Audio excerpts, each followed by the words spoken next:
Welcome to the Hellmouth. Hope everybody's 5x5. This is Major Slayage, Ket Arik, Rewatch, Buffy the Vampire Slayer. My name is Eric, and to my right, your left, my gorgeous, beautiful, amazing, talented, hilarious, brilliant prom date, wife, and co-host. You know her as half the powerhouse duo that is Kim and Ket Stay Alive. Maybe give it up for Ketrin Porter. This is the first prom I've ever gone to with a boyfriend. Didn't we do a prom episode earlier? No, it was like a spring fling or a ring dance or something. Right. Isn't the prom tomorrow night? Or spring fling, whatever they're calling it? This is a prom. I think we've finally decided that... Way to undercut my point. Broken up. So I'm not going to no prom with you. No. Hi, welcome. Yeah, we're covering Buffy episode 20 of season 3, The Prom. Yeah. What'd you think of this one? I love this episode. It was really heartbreaking. It was really It's beautiful. So sweet. It was interesting in that the And all the music was like the music bullseye of my high school right. music. Very relatable. I liked that the monster was almost insignificant. Totally. To the thing, like they could have subbed in any kind of thing that was going to haunt the prom. It didn't matter. And they sorted it because the real demons are the friends we made along the way. No, was all of the Buffy and Angel stuff coming to a head. They touched on, all of the doom and gloom that the mayor dropped in their brain buckets, and then Joyce coming in with the same message. They're getting it from the good guys and the bad guys. Maybe there's something to it. Yeah. Where there's smoke, there's fire, all of that. There's not a whole lot to say except a really good episode, but a kind of a quiet episode. Oh, I like describing it that way. Before we launch into what I'm sure is going to be madness for the next two as we wrap up season 3. Can you believe it? I actually literally can't. Did you bring a spell? I did. Lay it on us. And first of all, I would like to say to all the girlies out there, this dress has pockets. Oh yeah. I don't know if your school did this or if it was just for my rich kid school, but we had prom favors that everyone got. No? Okay. I didn't hear anything. Well, I also went to a much bigger school. There was, I think, 340 some kids in my graduating class. So that's fair. Yeah. Well, my idea was that everyone, regardless of hellhounds or whatever the fuck, I'm pretty sure that if you're going to prom on the Hellmouth, you should be giving out little prom favors of protection salt. Oh. So these teeny tiny little jars have protection salt in them. I think every student should get one. But then also there should definitely be a salt circle around the school, whole thing, for sure. And I thought of the kid who clearly didn't go to the school because he asked where the bathroom was. There's going to have to be some sort of like tutorial for like non-Sunnydale students. Right. Of like, don't break the salt circle, put this in your pocket, don't ask questions, just do what you're supposed to. So what do all those people think of the fucking umbrella ceremony at the end of the thing? All the non-Sunnydale students, all the people whose they're like boyfriends and girlfriends go to Sunnydale and they live in another town. Yeah, especially because like they didn't actually see the attack. Well, the one kid did. So the one kid is like, you guys aren't going to believe what fucking happened when I went to the bathroom. But yeah, so that's my spell. I love it. Mm-hmm. And then also, like, if you go out after prom for, like, you get some drive-through, you go to McPlasma's. Your fries aren't salty enough. You just open that thing up. You just sprinkle a little salt on there. Num, num, num.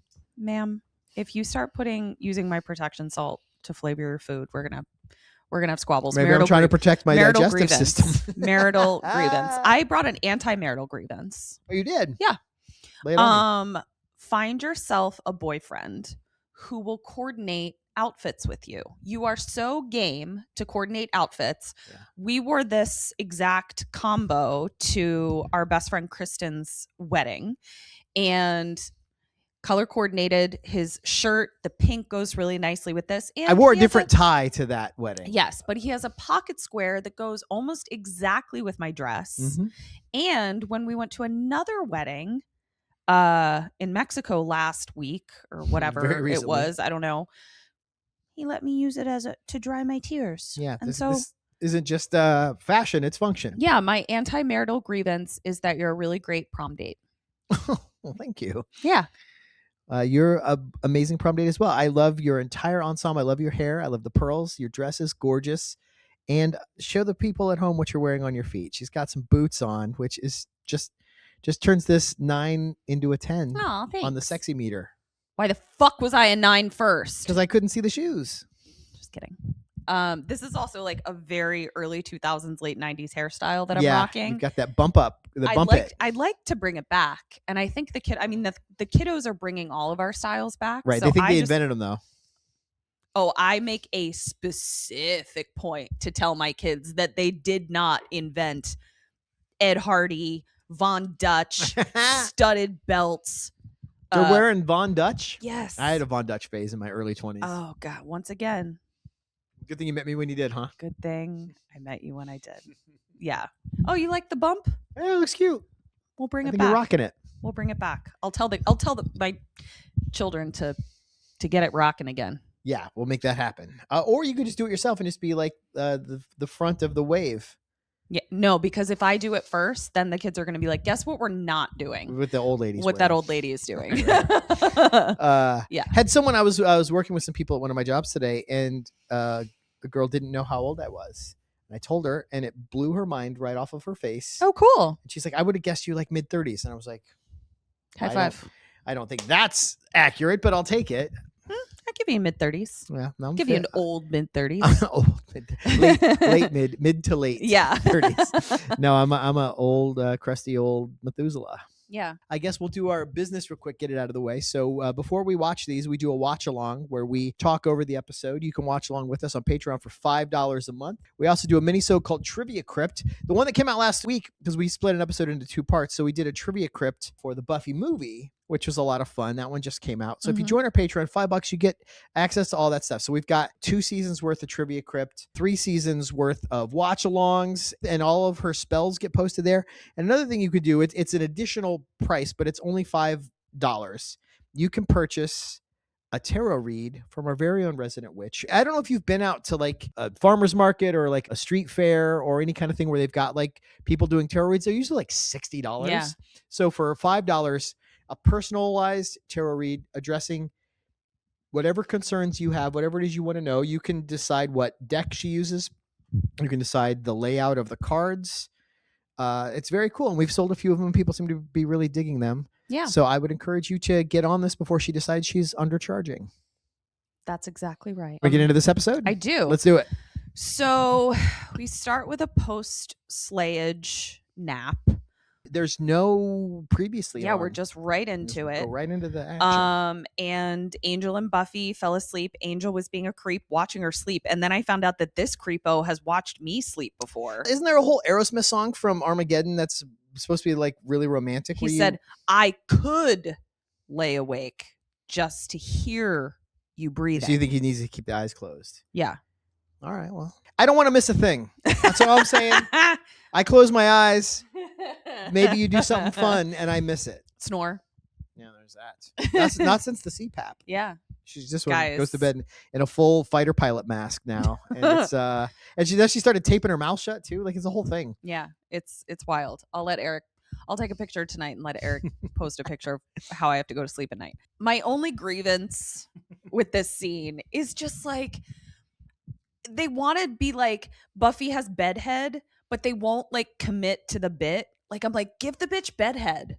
Make her look ugly. It was funny because the side of her hair that's messed up isn't the side that's down toward her pillow, which seemed pretty intact. It wasn't just intact. It was styled and it was coiffed. Perfect. But then the side that's not on the pillow is like teased it. They teased it up and they clearly hairsprayed it. Like it looks goofy. So stupid. Yeah. Yeah. So meanwhile, nothing could penetrate Angel's product in his hair. He's got a helmet of spikes. You could take a baseball bat to that head. It wouldn't dent his hair. Buffy is having these conversations about like, you know, maybe I could have a drawer. Your lair isn't super girl friendly because you don't have mirrors and things like that. And this is just where I feel for Buffy. I get it. She's 17, but this is where I start to be like, Buffy, your level of denial is bordering on unbelievable at this point. Like, or compartmentalization. Yeah, they're clinging to the comforting delusion that they can have a happily ever after because otherwise they have to face the reality that they can't, and neither one of them is prepared for that right now. I honestly think like this is revealing that my brain just works differently. Right. I don't think that I've ever not projected looked into the future. future. Yeah. So Also, I think maybe she's that's actually why it's a little unbelievable to me. or just unrelatable, certainly. Yeah. Also, Buffy is 18 because she had the trials. Oh, right. Yeah, so she's a full on. Good call. She's not a girl, not Yet a a woman. This is where Buffy approaches the concept of prom, and Angel is not excited. Mhm. He's definitely not giving the reaction that she wanted. But he didn't say no. So now we go to school and we meet someone that we haven't seen in a few episodes, Demon Anya. And she's just Yeah. looking like a vision in She this looks corally fantastic. pink. And new ginger hair. Yeah. She's got a whole dye job. And she's clearly had Xander on the mind. And I don't know that she can fully explain why she's had Xander on the mind, but the heart wants what the heart wants. Especially because her introduction to him was he jilted Cordelia. Right. So And it's a very strange choice of like, but maybe you're the I think this is an argument for like, God, sometimes you're attracted to someone and Right. you're just like, God damn it. I can tell you this unequivocally.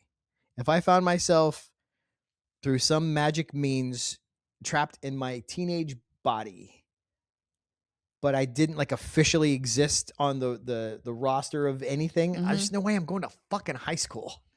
I don't know. I think there's some classes that I think being in like not having any responsibilities. Yeah, Going school back to is a school. responsibility. Homework is a Yeah, responsibility. but it doesn't matter. Yeah, I don't know. Like I said, we've talked about it before. No, I actually have a nightmare that I have to go back and redo high school, and I have Cut to that. constantly tell myself, I've already done this. Why am I sweating a science test? I did this decades ago. You know where I'm actually going? I'm not going back to high school. I'm going to college. Okay. College was so fucking fun. I would go back to college. But you don't have to take any classes. You could just hang out at college. You could I just like be at classes. this is the whole point of me graduating from a chapter of my life is put it in the rear view. I don't know.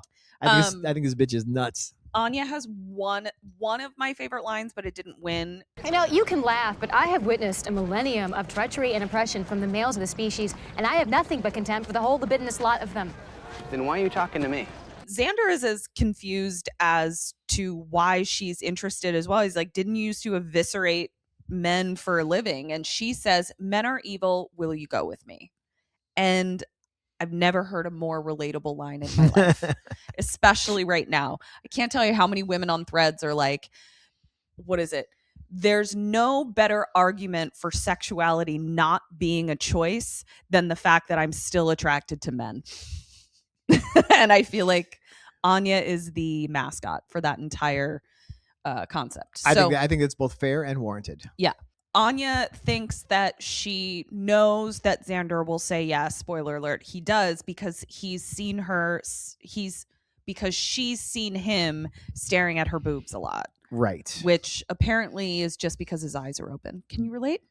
I mean, I like to look at boobs. I have a friend, and I said this in the watch along. I'm not going to out anybody, but I have a friend who is probably my least booby likely friend of anyone I hang out with, who got called out for like, yo, you got to at least put some sunglasses on if you're just going to lock in on the boobs like that. And like who he called didn't him even out? realize he was doing it. May have been the woman he was dating, who's like, And was it just like a lack of awareness? I just don't think he thought, sort of like when a little kid plays hide and go seek, and if they can't see you, you can't see them. I just don't think he thought about what anyone was. He was busy with what he was looking at. He didn't think anyone was looking at him. Wow, that's embarrassing. Was he just like, did he just turn into a radish of embarrassment? No, he was just like, yeah, boobs are great. Like, Oh my I God. appreciate the tip, but That's so I funny. like what I like. So now we go to the library, or not the library. We're actually on a picnic bench. Oz has one of his 3 lines where he's like, Anya, huh? Interesting choice. And it is an interesting choice. It She's is. not even part of the gang, but she's very pretty. No, she's very pretty, and this friend group would be open to the idea of dating a demon, because They're all dating demons. Well, this is where we have to. Maybe you guys can settle this. I don't think Oz is a demon. I don't believe a werewolf is a demon. It's a monster, certainly.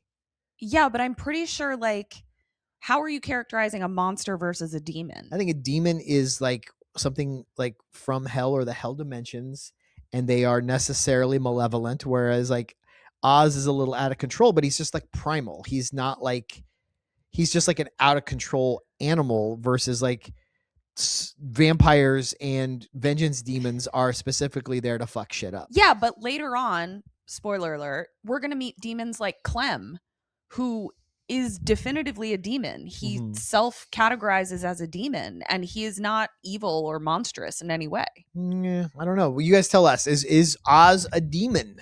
In which case, I say that he is, which means that everyone in the group is going with a demon.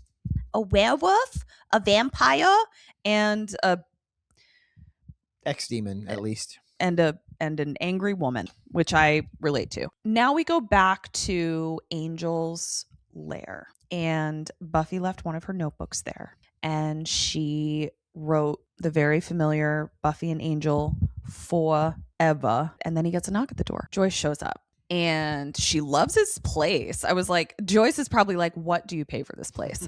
Doesn't seem to care that, but well, I don't know that she doesn't care Buffy spent the night, but she's very much like, details. I don't want to hear about it. This is a great parenting moment from Joyce. Absolutely. I'm going to let you talk about this moment as our Joyce antagonist of the show. I think I judge Joyce fairly when is required, but she's basically got the same perspective on this that the mayor does, which is like, this isn't going to end well. This can't possibly end well. And Buffy is a young woman who is completely smitten. I mean, look at you. Can we blame her? She sees the shackles on the wall, and she's like mother, like daughter. Right, because remember, Joyce was a big fan of the handcuffs back during Band Candy. But she's basically like, it's unreasonable to expect her to have the perspective and the maturity to make this call. But you're 900 years old. You're almost as old as Eric. You've seen some stuff, and frankly, like, if she's not going to end it, which she's not, she says, if she can't make the hard choices, you're going to have to. I know you care about her. I just hope you care enough, which is so gorgeous. Just like a really lovely parenting moment from her, because she didn't give him an ultimatum. She didn't lay down the law. She didn't stamp her foot. She's like, you care about her, and some part of you knows I'm right. Yeah. And I'm appealing to your better angels. Yeah. To do right by her. She does point out that, or he points out that he could be old enough to be Buffy's ancestor. And I went, great line. Let's not dig too deep into that.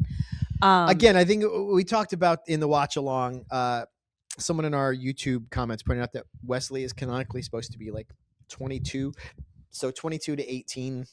Not as egregious, still not great, but it's not like a 30-year-old man lusting after a high school girl. Right. He's not Chris D'Elia, whatever the fuck that guy's name is. Oh, I think he's been banished to the underground forever. I haven't seen him in quite some time. But Angel, if Angel was vamped fairly young into his early 20s, this isn't that crazy. Because I feel like the aging that you spend as an immortal being stops being, like, time doesn't mean the same thing. Yeah. It's like dog years in a way. I'd actually I guess canonically we know that Angel was like 22 or something when he got turned, right? And he started sniffing after her when she was 15. Yeah. So it's like, I like, in my head, he got turned at 18. And he's 17 or 18 years old, and then it's just been stuck. That's there. what we're going to do. So now we go to the library, and this was a cute moment because Willow is describing a dress, but she's saying, it's got these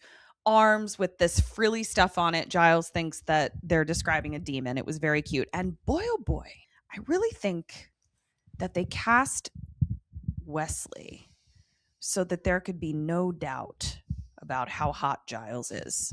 And I don't think it was necessary. I think I knew. Yeah, you could have gotten there all on your own. But he comes in these suspenders. And he just has like a swagger. Yeah, he really does.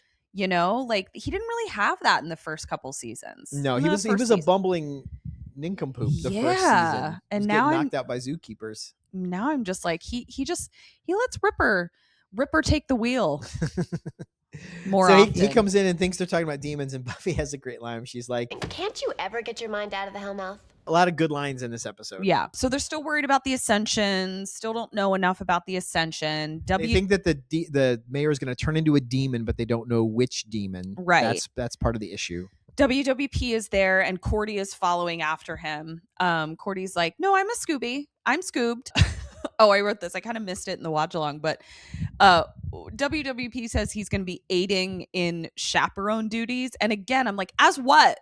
What does the school think you are? Yeah, why is he a chaperone? Why He are has you no here? official standing at the What school. are you? What does it like? Snyder is so by the book to a fault, and yet he's letting this fucking And guy. look, did we miss something? Is he officially like a library assistant? Yeah. And we just missed it all these episodes? It's so he's weird. just a weird British man. Or did the hanging out at the council like put a glamour on it? And it's like, what is going on? He's a chaperone. So weird. I didn't even catch that. That's very funny. Yeah. So they're talking about, where to buy dresses and stuff. And Cordy, worst dress store I've ever heard. What was it called? April Fools? April Fools. What is this? Because like, what is that even referencing?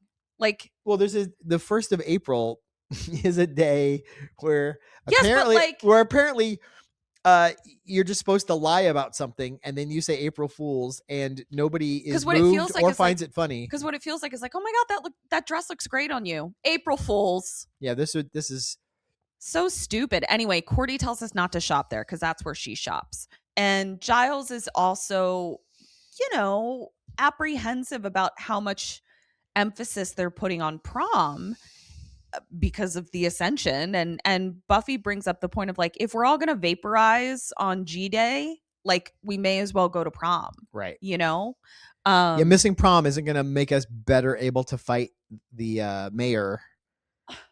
This reminds me, I saw an article today on Facebook. I didn't read it. I just read the headline, but it was like, why did we all stop smoking? If only we'd known that our future was so bleak, I don't think any of us would have stopped smoking.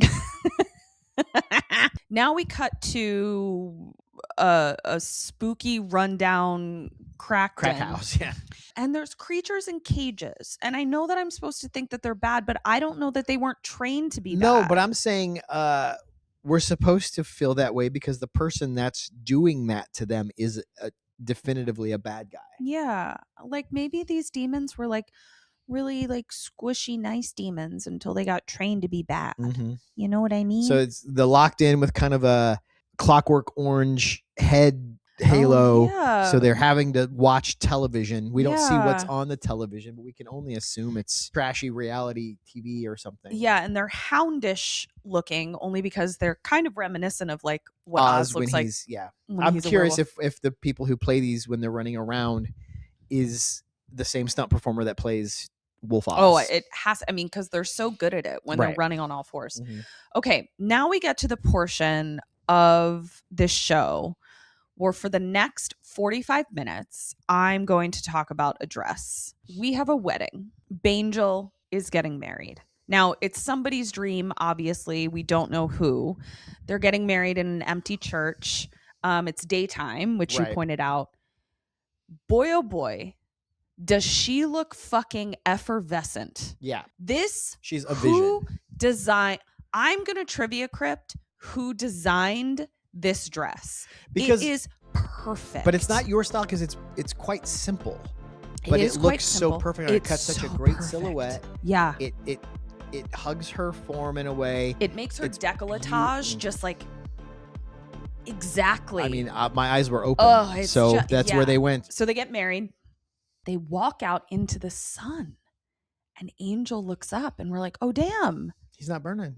But somebody does burst into flames, and it's old Bufferino. And it was definitely like CGI flames, but it was still It's spooky. horrific. It was yeah. very disturbing Yeah. because she melts and we see her skull and she's And the dress was ruined. Yeah, no, they fucked up that dress. That was really no, upsetting. it was really. And so Angel wakes up with a start. Yeah, so it was Angel's dream. He's- And so he's going through it. So now we cut to Bangel in the sewers, one of their favorite dates. Buffy is very excited about prom. Mhm. And like you could see it was a very familiar vibe from Angel where it's like these people in this relationship are not on the same page. Right. and he is, there's an anxiety about her expectation and how they don't match up, and it was pretty heartbreaking. They're having a conversation about prom, and Angel is, he has something face, as Buffy says. And this was another great example of how the horror of this episode was not about monsters, because a vampire literally pops up and she just stakes him to continue the conversation. Right. The monsters are the mundane element of this episode. Yes. The horror is all of the emotional turmoil that they're currently churning through. Yeah. So this is where Angel is like, the mayor was right. And Buffy is just like, bad guys can't be right. And I'm like, oh, but they can. Oh, but they can't, especially in this show. The smartest person in the entire show is probably this mayor. Yeah. And well, we haven't seen it yet, but Spike also pulls this a lot. Well, Spike's very good at reading people and very good at Yes. calling people. And we've seen a little bit of that. He called this out in Lover's Walk. Yes, So he did. He's got an emotional intelligence around this stuff. Yeah. But I think it's plain to everyone that's paying attention. Yeah. And so Angel finally gets down to brass tacks and says the stuff that we've been saying, where he's like, I can't give you the things that you deserve. A life and making love to you. Mm-hmm. It's just, these are the things that Buffy has been able to compartmentalize to her own detriment. And he knows she's not going to be able to hear it, so he has to lay it on thick. And you said it reminded you of a movie. Harry and the Hendersons, which is so funny. I've never seen that movie. Really? And I never will. It's a great movie. Because there is a plot in 30 Rock, one of my favorite shows of all time, that references it. And even the clip that they play in a comedic way in 30 Rock, when it comes on and I'm listening to it, I have to skip forward. It makes me too sad. Yeah, and I'm no, not even that watching moment is Horrible. gut-wrenching. Horrible. And it's played so well. So basically, for those of you who don't know, this family befriends a Bigfoot. And he lives with them. But it's ultimately he needs to be out in the woods with his own kind.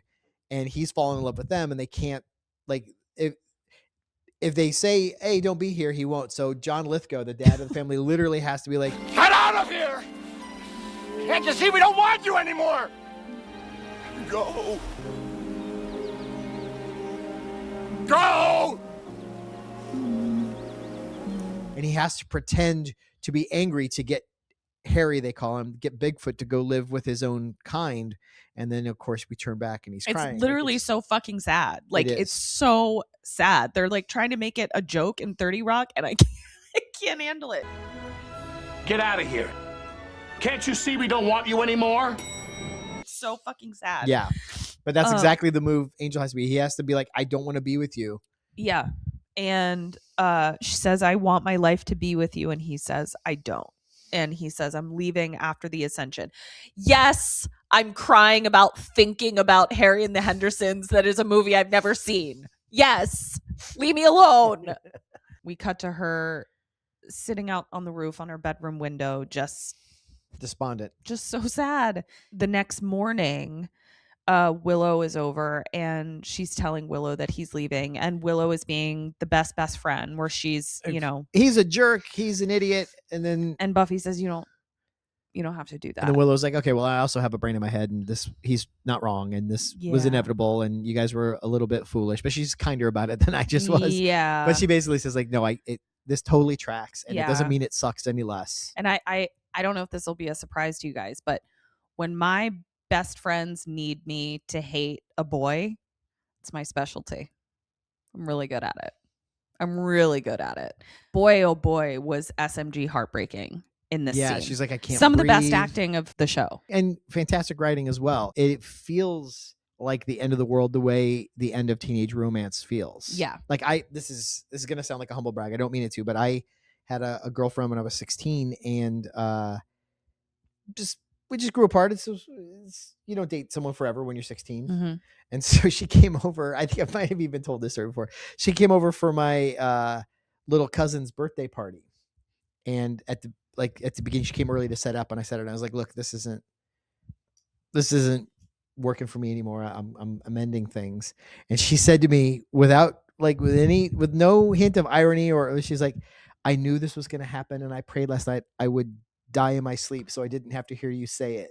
Oh my God. And then she left. And then my uncle comes over and he's like, hey, where's your girlfriend? It's like, oh no, I broke up with her. He's like, well, that was fucked up. You should have at least let her get some cake first. But also you shouldn't have had her come over at all.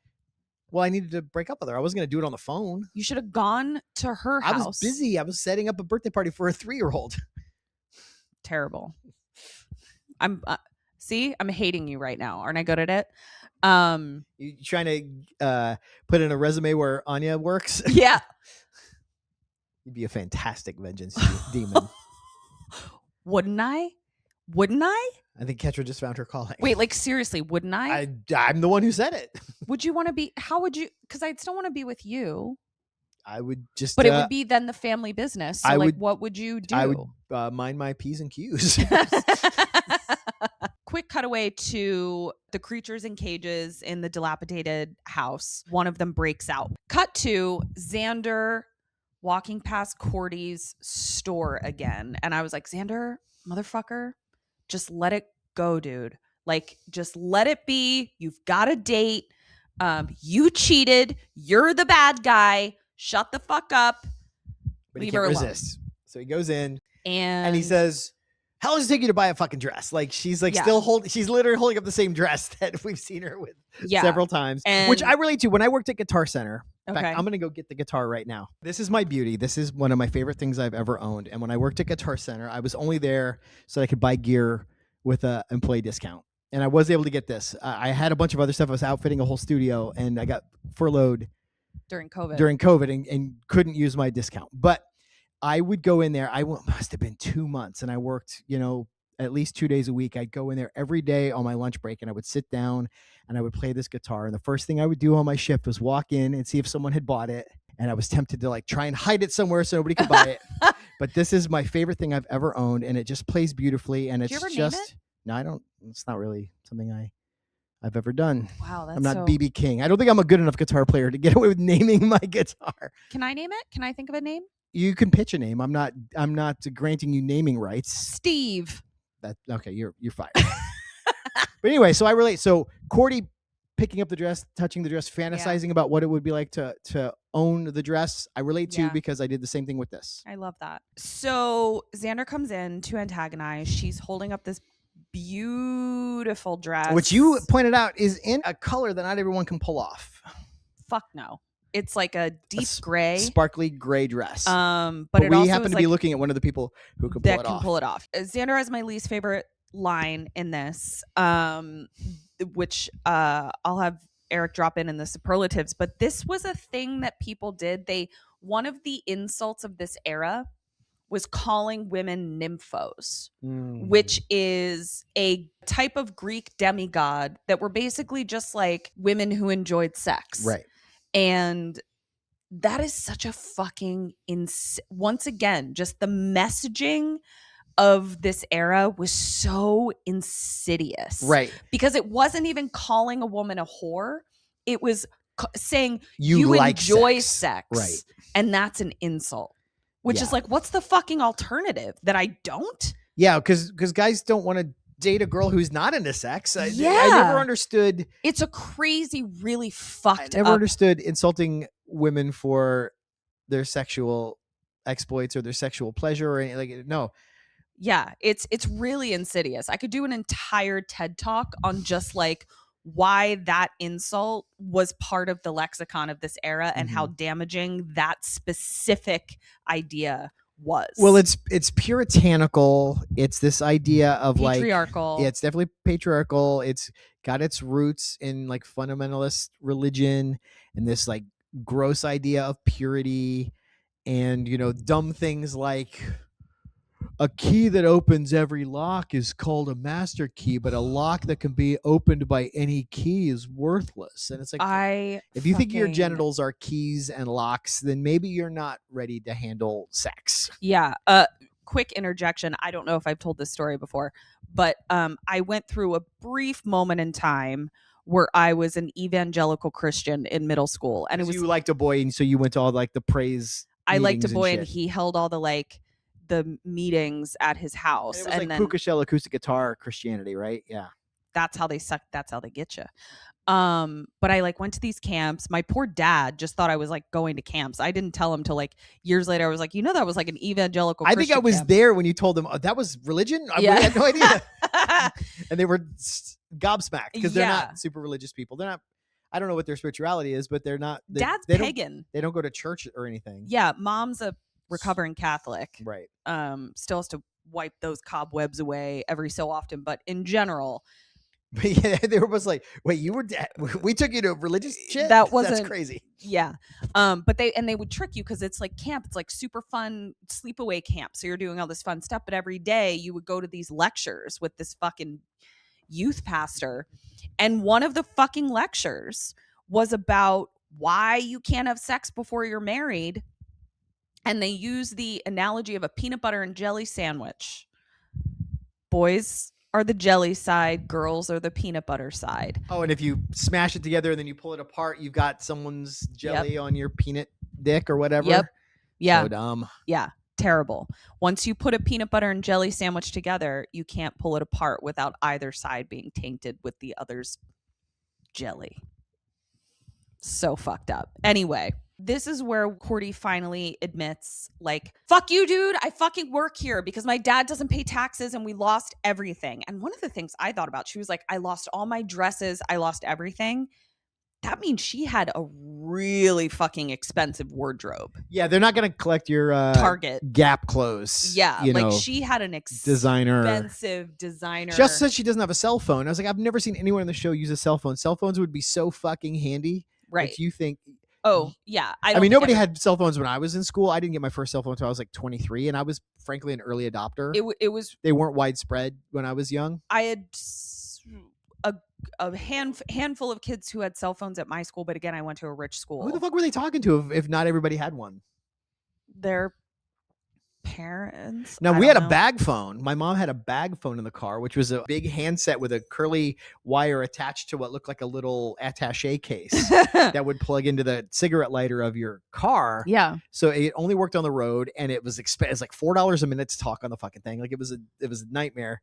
But if I was going on any kind of road trip, I was going out of town for more than an hour away, my mom would say, take the bag phone in case you get into So trouble. he's the one who had the fucking cell phone. Yeah, I was a rich bitch with the phone. If there's one thing we know about Xander, he compensates, right? And he does feel guilty, and he does probably still have feelings for Cordelia. Oh, of course he for does. Cordelia, And he probably feels bad. awful. He feels terrible. He's never probably dealt with it. I don't know that we've seen. Correct me if I'm wrong. I've not seen him apologize to her on screen. No. He kind of wanted her to get over it with the phone messages and all that shit. Now, But he didn't actually take responsibility. He didn't own it. Now, Cordy does do a little classism and shit on working people. She's like, yes, and I have a name tag. I'm a fucking lowly. Interesting. I didn't take it that way. I actually took it as I know that these are people I would have shit on, and look at where I am now. I didn't actually see it as her shitting on them in that exact moment. I saw it as her being She didn't like, seem excited about the name tag. No. I think she's saying like, I know how ironic this is that it's fallen. me. And she's like, you can tell all your friends that I finally got my comeuppance. Yeah. But all of this is broken up because a fucking hellhound breaks in, ignores Xander in his dumb shirt. Actually, he wasn't wearing a dumb shirt in this moment, but he wasn't wearing a tux. Xander's had a couple problems. So he's got this shirt with his weird ruffles in the first scene. Just awful. We're going to see a picture of that again later. This scene, he's dressed like Steve Bannon. He's got a collared shirt with buttons and then another collared shirt with buttons over top of it. Yeah. Have you ever seen Steve Bannon like this? I prefer not to think about Steve Bannon. He wears like 2 t-shirts, then a polo shirt, and then a button-up shirt over that, and then a sweater, and like he's always dressed like he's wearing. Remember that scene from Friends where Joey's wearing all of Chandler's clothes? That's what Steve Bannon dressed like. That's sort of Xander's given low levels of that right now. And that's my limit for talking about Steve Bannon for the next decade. The Hellhound attacks the guy dude in the that's 007 trying on a cosplay. tux. Yeah. And then leaves. We hear a little zzz, we hear like some electronic situation and then pops out the window and we see someone with like a little radio controller device thing. Yeah. So now we cut back to the library, and Xander and Cordy have gotten the security footage, the whole and they're crew is going over breaking it. down the game tape. And Cordy's the one who's like, he went right for the formal wear. Clue. Anyone see this? Went right for the formal wear. Which is fucking genius because it is something she would notice and clock, and it winds up being relevant. Yeah. But at first it's easy to just dismiss it as, oh, Cordy's just like being obsessed with clothes. Yeah. And so it's the best kind of this writing where you drop a thing in that you don't realize is important. Yeah. And it's completely in character and it completely makes sense in the world of the show. And then it winds up being the thing. And it's very satisfying when they do that. WWP is the one who's like, that looks like a fucking hellhound. And then there's a question of like, Xander, why were you and Cordelia in the shop together? Cordy prepares herself to be outed. And instead, Xander, once again, demonstrating that he does have a heart and he's just misguided, goes, oh yeah, just burning a hole in daddy's pocket as usual. So fucking sweet. Oz is like, that's Tucker Wells. He's in my lab class. Willow hacks into his email account. The Hellhounds were trained to attack formal wear. Buffy tells them, I'm going to handle this. I'm going to figure out the address of the crack den where he lives. Because we learn that these hellhounds eat brains, WWP says. So where is this guy getting brains to feed his hellhounds? You guys don't worry about it. You're going to go to prom. God damn it. Right. Because if I can't enjoy prom, you're going to enjoy prom. Now, this was the only sort of roundabout bit of storytelling for me because they know the guy's name, right? It's Tucker Wells. They know he goes to school there. Willow can hack anything. They don't know that he doesn't keep the hellhounds at his own house, but at the very least they could find out where he lives and go there, grab him and shake him by his shirt until he gives up the goods. Instead they do this whole backdoor route where we're going to go to the place where maybe he gets brains, and then the brains dealer is just going to give the information up. They wanted Buffy and Angel to run into each other because that's where he gets his blood. But it seemed like there was a much more direct route to getting our hands on this guy. And I hear you, but also, like, as we've said, we don't care about this. It's so not about that, you know? I kind of care. Now, what's weird is, and again, I don't care because it goes nowhere, but they send Willow and Oz to interview the guy that Tucker sent an email to. Oh, I didn't even catch that. That is. And then stupid. when she meets up with them again, they're like, "Oh, it turned out nothing." So we didn't even see that. So we didn't even need that. We frankly didn't even need him to email anybody. Yeah, that was kind of dumb. Except that the email creates a paper trail where they know it's going down on prom night. Yeah, but I didn't even catch that. A little wonky writing, but it's not really what the episode's about. So. Womp womp. So she goes to the butcher shop. The butcher's like, "Yeah, this kid comes in and orders brains, and somebody else is there getting his blood." And it's super awkward. Yeah, she has a real dumb line. Where did I think you get your blood? My plasmas? My plasmas.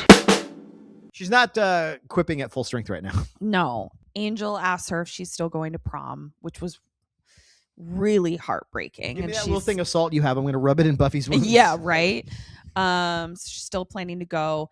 Angel is also like, let me help you, deal with this hellhound shit. And she's like, no, I don't want my ex-boyfriend helping me deal with this prom monster when we're supposed to be at prom together. This prom but you didn't want to go to, now you want to come and help me fight. Yeah, like she's like, I got it.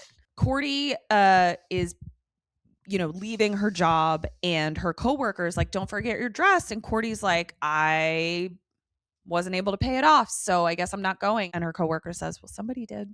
Cordy reads the tag and gets a look, and we know right away who it was. But I'm also like, Xander doesn't have any money. I bet he stole money from his like dad or something, which I love. Sold an uncle's tchotchkes, which I love. His uncle had a signed baseball. I'm into it. I love it. I love it. Xander has a shit home. Fucking take all those assholes for everything they're worth. Buffy's checking in with the Scoobs, reiterates, like, I'm not taking no for an answer. Get the fuck out of here and go get ready for prom. Put on your stepping out clothes. Yeah, it's really beautiful. Get your boogie on. I said in the watch along, this is such a wonderful characteristic of Buffy and she demonstrates it multiple times in the series where she does not let her own pity party affect other people. In fact, it makes her more adamant about letting other people have the life that she feels she's being deprived of. Yeah, it's lovely. Yeah, a mission, a duty, is what pulls her out of her funk. Yes. Giles, being the incredible dad that he is like, Angel's not taking you to prom, is he? Just so tuned in, so gets it. And has my favorite line where he's just kind of like, he's not a watcher in this moment. This dad. has nothing to fucking do with the Hellhounds. This has nothing to do. I wonder if we picked the same line. Yeah, with her duties as a Slayer. This is extra credit work. Right. And all I have to say about that is Hank could never. Buffy says, I'm all right. Let me take care of this. Kicking ass is comfort food for Slayers. I appreciate it, but I got to go do this. I got to say, I feel like this prom episode and the music that they're playing at prom, I think probably had more of an impact on me than you, only because we are 8 years apart. I was well removed from prom by the time I saw this. Yeah. So like these were the exact songs played at your prom. Yeah. These songs hadn't been written when I was at prom. I felt like the extras were doing okay dancing. Normally I have to like kind of glaze over. Right. Because dancing as extras is a nightmare. Because you're not listening to music because it interferes with the dialogue. We've talked about this before. You were like, they were reasonably all dancing to the same song. Were. Like it was pretty good. Yeah, felt like a prom. I've had to do a big production. There was a lot of people, and they shelled out the money for the Fatboy Slim song. I've had to do multiple dancing scenes as an actor, and it is. I'd rather have bamboo slid under my fingernails. You don't have to. So embarrassing. She just got cast on an episode of a TV show that's coming out. We'll give you the details when it gets close. She hasn't shot it yet. She shoots her first day tomorrow.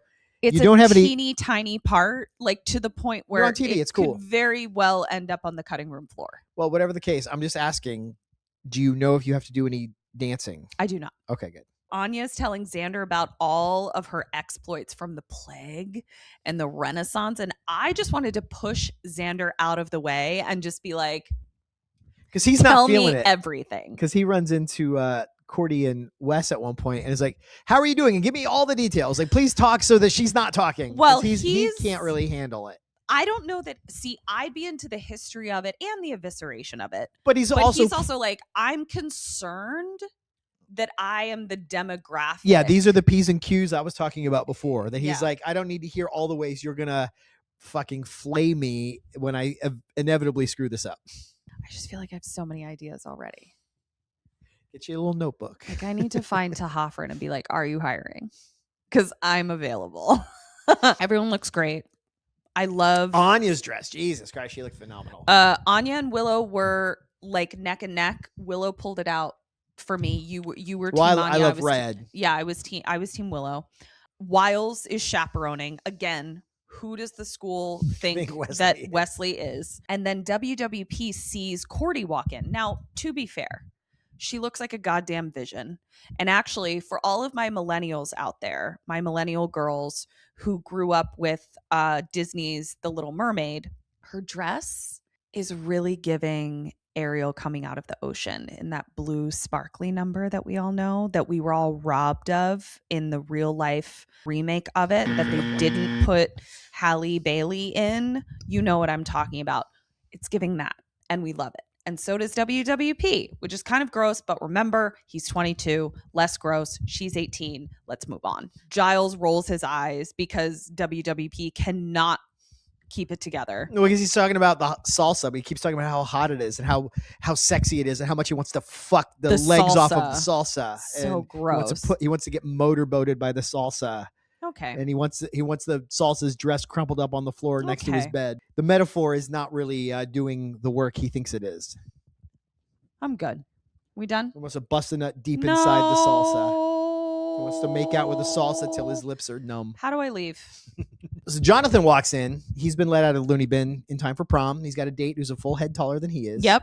Bless him. Fantastic. Zanya runs into WW Cordelia and he's like, tell me everything that you're talking about. Cordelia thanks Xander for the dress. But without revealing it, and he doesn't reveal it either. He says it looks great on you. And she's like, duh. And this is where I got the feeling like, I know that they've only got a couple more episodes. She's going to leave to be on the other show. I feel like they're on the road to figuring out how to be friends after this. Yeah. Which it was a very healing moment. It really was. It was really beautiful. He still hasn't apologized. He still hasn't taken ownership. but he showed her a tremendous kindness when she was vulnerable, and he didn't exploit her being down No. for any kind of social points or any kind of comeuppance. No. It was really lovely, and this is an example of why I will go to bat for Xander, because he's capable of these moments. Yeah. He's a deeply flawed character, but he's capable and he has a heart. So cut to Buffy in the basement of the crack den. She deals with this in pretty short order. Tucker, who's the one who trained them, he was making them watch Prom videos so that they would be tuned Pump in. Up the Volume and Prom Night. I don't know what Pump Up the Volume is. You've never seen it? No. Oh my God. Is it Pump Up the Volume. I thought it was like a workout video. No, Pump Up the Volume is Christian Slater. It's wild. I mean, there's so many plot elements that are outdated. Basically, this high school loser runs a pirate radio station. And yes, folks, you guessed it. Tonight on this Horny's at 10 Peckard House, so stay tuned because this is Hard Harry reminding you to eat your cereal with a fork and do your homework in the dark. All the kids stay up late to listen to Happy Harry Hard-On. Okay. And he plays music they've never heard, and he says outrageous things. And then through the course of things, he stumbles onto a scandal at the school where they're taking in poor kids to get money for, look, this is how many kids come to the school, so we need this budget. And then they start kicking the undesirables out of school, and he stumbles onto this, and so he's going to now expose wow this. And so everyone wants to know, who is Happy Harry Hard-On? He must be a student, he must have some knowledge of the school. So then the feds and the fucking school board, everyone's trying to come after him, and he's trying to reveal this scandal, and it's Christian Slater is the main guy. And it's one of the, like, as a young person watching this, it was one of those movies that made you feel like a revolutionary. You're like, wow. I'm going to fuck up the system. I want to stand up against injustice. Okay. And we should watch it. It's wild. Maybe now, we'll like do I said, a watch along. Doing a pirate radio station in this day and age feels weird. He's found a way to broadcast on the actual radio. Podcast. Right. But True crime podcast. But anyone can have a podcast now. This was forbidden. He's on the actual radio. And how is this weirdo able to hook into the actual radio, and everyone in school is listening to what this is? I love it. It's wild. There's my review of Pump Up the Volume. So he's watching that, and we high school movies where to train the animals to want to kill people in formal way. And spoiler alert, the bad guy is a fucking incel again. What kind of sicko wants to destroy the happiest night of a senior's life? I have my reasons. You want to go to the prom with me? No. It's always the fucking incels. It really is always the fucking incels. This is such a prescient show. Buffy's like, fuck you, dude. I'm not dealing with this. She's so sick of this dumb shit. But she kicks a door open. There's 3 more cages. And they're empty. They're gone. He's like, yeah, contingencies, bitch. Yeah. So Buffy catches up with them again, deals with it in short order because it's funny because she shoots the one and then she doesn't reload. And the whole time I'm like, put another fucking bolt in that crossbow. They're coming. Yeah. And she wants them to chase her. Yeah. But she's not wearing a tuxedo. So they go back. On the mission. So now she's got to chase them into the gymnasium. And poor guy who doesn't go to this school almost gets eaten by a hellhound. And Buffy ends up breaking its neck. He's like, where's the bathroom? Yeah. And this, I was just like, how is this going to get explained? This fucking guy. He's got like, no muscle memory of compartmentalizing. He's not gas and used to this and having to rationalize an explanation for why there are monsters. His school newspaper does not have an obituary section. Buffy drags them out to the woods, and then we see that the bag she was carrying was not a bag of weapons. It had a prom dress in it. Mm-hmm. So cute. Slaps that thing on. We've seen that bag looks like a doctor's satchel. So she walks in. The dress grew on you. I wasn't feeling it out the gate, but a great color on her, and she looked amazing. And I think I'm responding to her more than the dress. I think of our main 4 girls, this was my least favorite of the prom dresses, but she looked great. I think it's gorgeous. I love this song. I want you to figure out what song it was, because there was a song playing that I really liked. She walks in, Giles sees her, and like he just has such a dad smile on, and checks in with her, and she's like, everything's perfect. I dealt with it. Everyone's having their prom. It's just so sweet. And then we have the awards ceremony. And poor Xander lost the award for class clown, and boy, oh boy, was I as upset as Xander. The fucking guy who won is my kryptonite. This type of guy is my kryptonite. This type of person brings out the mean girl in me. He's got a hat made of balloons. And just, he's in it for like, the attention. And like, he can't turn off, and he can't, he It would be like what it would be hanging out with a 17-year-old Jim Carrey would feel oh like. my God. Yeah. These kind of people, I'm not even, it's not okay, but these types of people bring out the Cordelia. This kid's in me. coked up on adrenaline. Honestly, like sometimes you describe what you were like as like a young kid, where like you just didn't know how to turn it off. I think you would have brought out the mean girl in me. Yeah. And I'm not okay with that. I'm sorry. I think I get to experience the mean girl in you on a daily basis. Sometimes it's hard to keep it inside. Then Jonathan steps up and he kind of, interrupts what everyone sort of is expecting to happen. And he says, we had a lot of write-in ballots. And I cry literally every time, and I did this time as well. Yeah. Before you get into, I don't want to cap off your emotional moment with my nitpick. So we're going to start with the nitpick, and then doesn't even make sense, but take it away. Because the prom committee asked me to read this. So you're saying in your school it was just dorks on the prom committee? Because in my school it was like the popular kids were in charge of the prom. No, it was the type A kids, which were often like the best students and the ones who push their glasses up. Yeah, that's mine was definitely like the popular girls were in charge of prom. But also this guy was so invisible and not known, and again, in his own perspective, sure, that he was ready to off himself a couple weeks ago.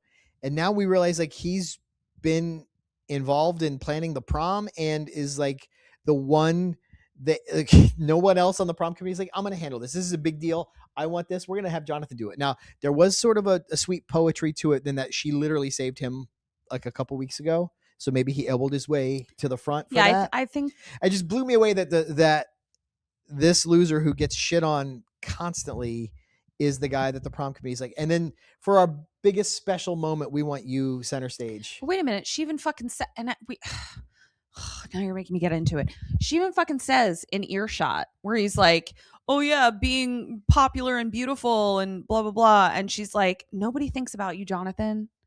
Like, that's my point.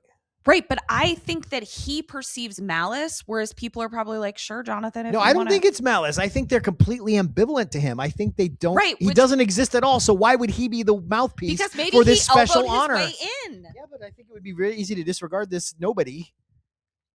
I'm saying for the show, it was nice to have it be him. I don't know that it made the most sense. It's not the end of the world. I want you to have your heartwarming moment, so you take it from here. Thank you. He talks about that everyone at the school knows that Sunnydale is not like other high schools, and that they have an obituary section in their school newspaper. And the kids start calling out all the different shit. Hyena people. Like, yeah. It's very funny. Yeah. And Jonathan says it hasn't gone unnoticed that you are always there to keep things from going to awry. When the creepy stuff happens, you show up. And we have the lowest mortality rate in any class in Sunnydale history. We've decided to give you an award, Buffy Summers, and it is an umbrella, like a little parasol, and it's the Class Protector Award. I just loved it. It's all like bedazzled and like has little crystals on it. And you talked about in the watch along, imagining people on the prom committee like getting together to decorate this thing to make it look special. Yeah, it was. While he's doing his speech, before he kind of lands it, before we get there, Xander's in the crowd and he's got this kind of donkey face on, like he doesn't know where this is headed. Yeah. But once it lands, Buffy is completely overwhelmed. Giles is beaming with paternal pride.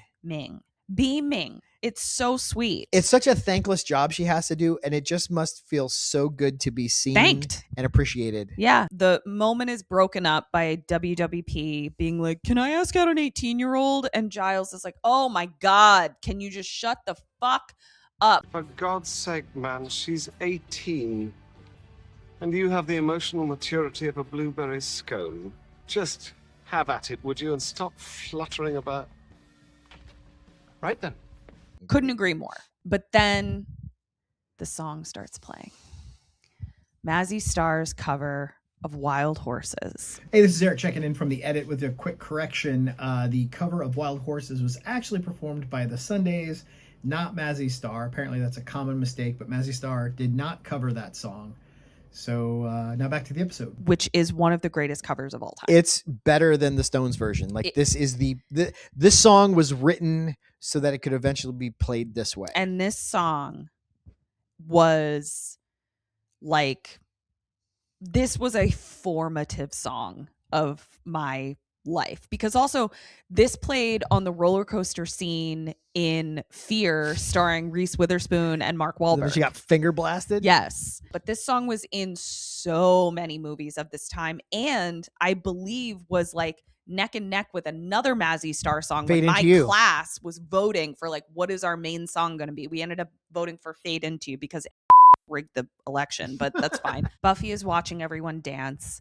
Giles walks up to her, and it really felt like, I feel like Giles was about to ask her to dance like as a dad. Mm-hmm. He's really moved by the gesture of the Oh, umbrella. yeah. And he's like, I didn't know that like children en masse could be so gracious. Like Yeah. could show so much Yeah. like maturity and Gratitude and self-awareness. And then she says, people surprise you sometimes. and he says, yes, they do. He snatches the thing Because- away from her. So her hands are free. Angel has walked in a tux, Looking and he's dashing. there, and I'm crying again. And it was very sweet because Angel actually says, it's just for tonight. I'm not trying to lead you on, Right. but I I'm not love trying to you. confuse you. I'm not sending you any mixed signals. I want you to have this. I thing. want you to have this. And she says that she understands, and they dance, and it was beautiful. And we get this nice shot revolving around of them dancing close, of Willow clutching the back of Oz's head. We see Cordy and Wes dancing, but we don't spend as much time on that. We do have a moment earlier where Anya and Xander are dancing cheek to cheek, and she's like, "Let's just say this is nice, or this isn't horrible," or something like that. Like, so we're planting the seeds of that thing, which those of us who know the later seasons know where that's going. Peggy, buckle up for that. Yeah. And that's where we end. Prom. So good. Beautiful. Yeah. And again, like a nice respite, and we've had a not too formidable baddie. We've worked through a lot of emotional stuff. Buffy's not over any of the heartache, but it's gone down a little quieter, both from the recognition of her classmates and Angel's grand gesture. Yeah. So she is in a good position to face whatever's coming the next 2 episodes. Yeah. It's really lovely. All right. Superlatives. Let's do it. Sunnydale High Yearbook Committee meeting now in session. Who'd you have for best dressed? Buffy's wedding dress. Buffy's wedding dress. No notes. I had a tie. Okay. Buffy in her purple sweater with jeans, Mm-hmm. and Anya's prom dress. Oh, okay. Yeah. Equally wowed by both of those. Who'd you have for worst dress? Class clown guy. Class clown guy. You're the worst. I had another tie. There was a girl at the prom who's got like a cardigan sweater over her prom dress. Oh yeah, that really bummed What you in out. the world is that? I went to school with girls like that. It's a level of modesty that is like a level of insecurity. She's not ready to have the titties hanging out. Yeah. All right, but you can get a nice like dress that comes up that has a covered. It's put on at the last minute. She's like, I got this dress. Oh, I'm not feeling these. I'm gonna grab the sweater that doesn't Yeah. go with my shit. Yeah. I'm still digging her for it. All right. And then Xander's ruffle weird pirate shirt thing in the beginning was just Yeah. awful. It didn't even strike me as pirate. It struck me as like a 70s tuxedo ruffle. Yeah, I don't know what the hell was going on there. Yeah. Did not like it. What'd you have for best line? Best line. I understand that this sort of thing requires ice cream of some kind. Same. So lovely. Because so not British of him. Right. He's trying to meet her where tapping into she's at. her- Yes, it Yeah. was lovely. And what'd you have for worst line? That nympho line. Well, this should work for you. It positively screams nympho. I'm so mad about it. It fucked up an entire generation of women. Yeah. God damn it. I had two. I had Oz saying something that was not particularly profound or interesting, where he said, Once again, the Hellmouth puts the special in special occasion. what was that? That's below Oz. Yeah, Oz would never say that. Yeah. And also Buffy's joke about Like plasmas? You had a bunch of ties today. Yeah, no, you I couldn't make any decisions. And what'd you have for best move? Xander buying Cordelia's dress. That's probably the best move. Yeah. I liked Buffy kicking the one hellhound and it spins around. You and love then, a spin kick. And yeah, when you kick someone or hit someone and they turn in circles like a rotisserie chicken, I love It's that. his favorite. And then she grabs a curtain and wraps him up in it. Oh. Like it was a whole 1-2 Yeah. shebang. Finally, who'd you have for most likely? Most likely to get an A+ in history class. One Miss Anya. Because she'd been there? Because she'd been there. I said most likely to owe late fees on the videos that he rented from the video store, Tucker. He's got a stack of VHS tapes that are and they were not all getting- rented. They're not getting returned No. on time at all For now that he's sure. going to be in jail. Yeah. All right, that's all we got. Thanks so much for hanging out with us. If you're still watching and you're still listening to anything we have to say, thank you so much for hanging in here. Please give this video a like. Click that little thumbs up button. Click the little subscribe button and click the little bell to get notified when we release new things. If you're listening on a podcast app, give us a 5-star rating if you'd be so kind, and write a nice thing or two about us in the comments or review section. And if you've got $5 burning a hole in your daddy's wallet like Cordelia, consider joining our Patreon. It's really fun over there. We put out 2 pieces of bonus content every single week. Watch along, mini-sode, trivia crypt. And that's all I got. All right. So if you're checking stuff out, we're going to ask you to check out one more thing. Our other show, Kim and Ket Stay Alive, maybe co-starring her and the hilarious Kim Burns, comes out every Wednesday wherever you listen to podcasts. I edit and produce that show on social media at KKSam Podcast. This show is on social media at Major Slayage Pod. We'll catch you guys next week for the first of 2 parts of the finale. Penultimate episode. Penelope, what? Penultimate. Yes. We will be back then. So until then, dust you later.